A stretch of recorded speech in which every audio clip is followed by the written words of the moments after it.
producing music, and you know how great minds think alike. Back in that day, are you sampling records and making some music? What's happening now? You know,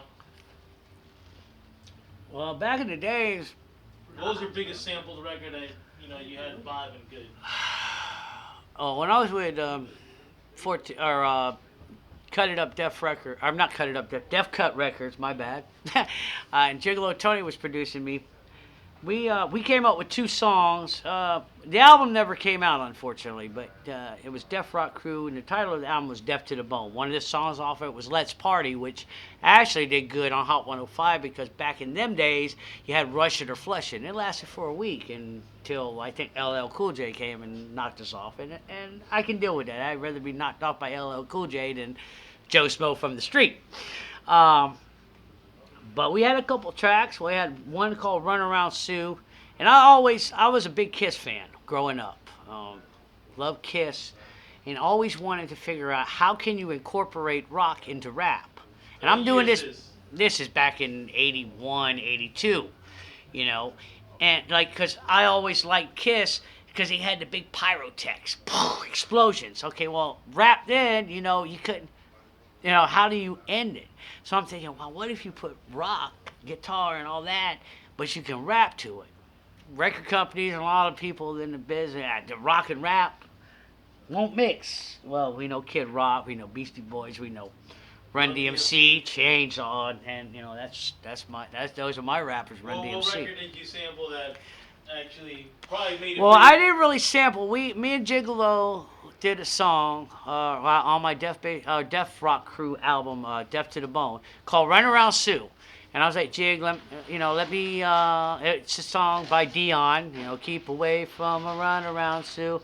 But I wanted to have a guitar player. I had a friend that was from a group called the Vulcans, a local group, and his guitar player was nice enough to come in, and so we laid guitar tracks. So we had, I mean, it was rocking, dun, dun, dun, dun. Then you had the, and my son can explain that part of the guitar because he's the next rock star. Um, but so we wanted, and I'm like, man, this is fresh. And then all of a sudden one of our other songs was, okay, let's use play that funky music, white boy. So I came up with a song called "I'm a White Boy," and had that doom doom doom doom doom doom doom doom doom doom doom doom. Play that funky music. Gigolo was in it. I'm rapping to it. Do you remember any of the rap? Uh, I'm Captain D. That's right, it's me on the MIC. I'm a white boy styling and profiling, taking the world, keeping all girls styling. No jazzy rock. Beside of me is the best DJ in the place to be. Def Rock is right on my side. Made the Def Rock Crew certified to be live and play that funky music, white boy. And then Gigolo was talking over it. I can't remember a lot of the stuff Jig said. And so we shopped that around, and nothing really happened. So then like I said, Def Cut Records kind of didn't went under. Just everybody went their separate ways, I would say.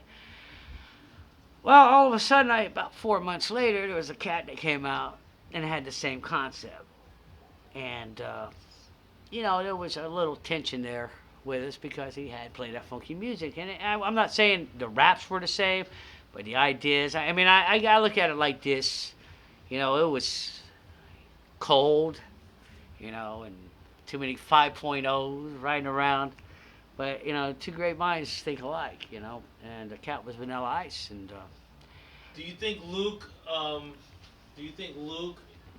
Where did he come up with Captain D? Because obviously you had that title prior to his hit. Well, that's just. That's so sad. I don't really can't get into that. Just certain things that took place about that. I'd rather not talk about it, but it got straightened out, and Uncle Luke, Captain D, two different people.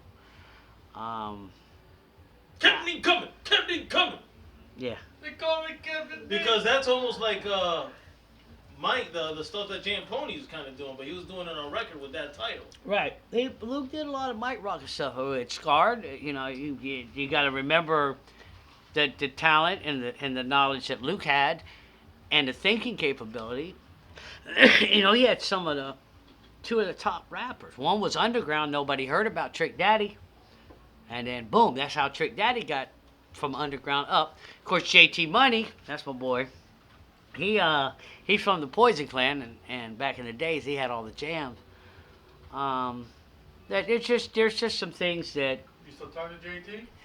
I haven't talked to JT Money since I was with Newtown, and Newtown was going to do some stuff with him, with JT Money, but things didn't work out. I guess I said Newtown decided, once the bass faded out, they decided to just kind of separate and that. But I